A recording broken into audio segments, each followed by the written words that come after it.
अस्सलाम वालेकुम दोस्तों, मैं मलस्कंदर मुश्ताक एडवोकेट। दोस्तों, आज हम लोग जो डिस्कस करेंगे वो करेंगे फर्स्ट इन्फॉर्मेशन रिपोर्ट की अंडर सेक्शन 154 सीआरपीसी की।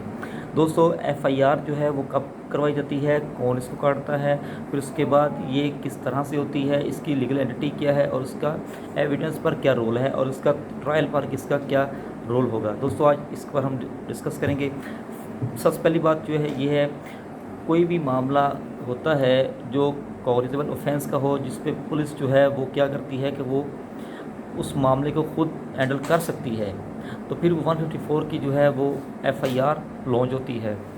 मिसाल के तौर के ऊपर, अगर कहीं जगह पर मर्डर हो गया है या कहीं जगह पर कोई भी रेप हो गया है, तो फिर वो क्या होगा, ऐसा मामला पुलिस की दस्तंदाजी में आता है, तो फिर 154 की स्टेटमेंट जो होती है, एफआईआर जो होती है, रिपोर्ट होती है, वो कंडक्ट होती है।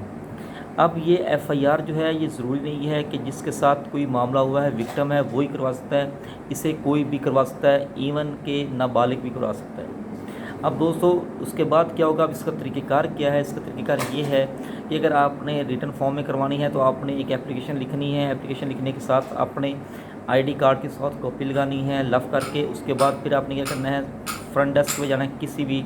अब तो पंजाब पुलिस के अंदर ये प्रोसीजर आ चुका है कि पंजाब के अंदर किसी भी डिस्ट्रिक्ट में जाकर तो आपने वो एप्लीकेशन देनी है। ऐसे ही कंसीडर किया जाएगा जैसे आप अपने इलाके के अंदर एफआईआर लॉन्च करवा रहे हैं, कंप्लेंट जो है वो सबमिट करवा रहे हैं। तो अब इसका तरीक़ाकार क्या है, मतलब कि आपने फ्रंट डेस्क पर जाना है। फ्रंट डेस्क पे आपने वहाँ पर सबमिट करवानी है। सबमिट करवाने के बाद फिर वो क्या करेंगे, फ्रंट डेस्क वाले आपको टैग देंगे। कंप्यूटराइज्ड रिसिप्ट होती है, रसीद होती है, टैग।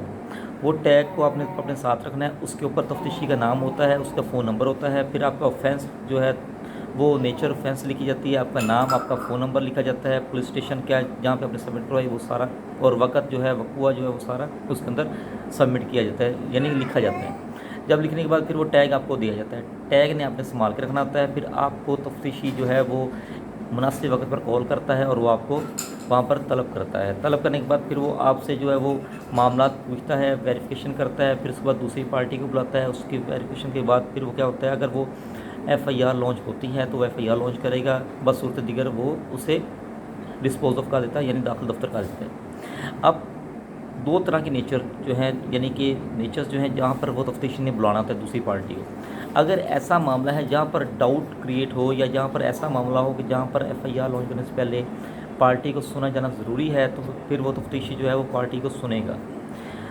और अगर ऐसा हो, मिसाल के तौर पर ज़िना का हो गया है, या रेप का मतलब कि हो गया है, या 302 मर्डर का हो गया है, या असॉल्ट का हो गया है, या कहीं जगह पर ऐसा मामला है कि जहाँ पर तफ्तीशी को ज़रूरत नहीं है दूसरी पार्टी को बुलाने की या उसकी बात सुनने की, वो फौरी तौर पर एफआईआर लॉन्च कर देता है।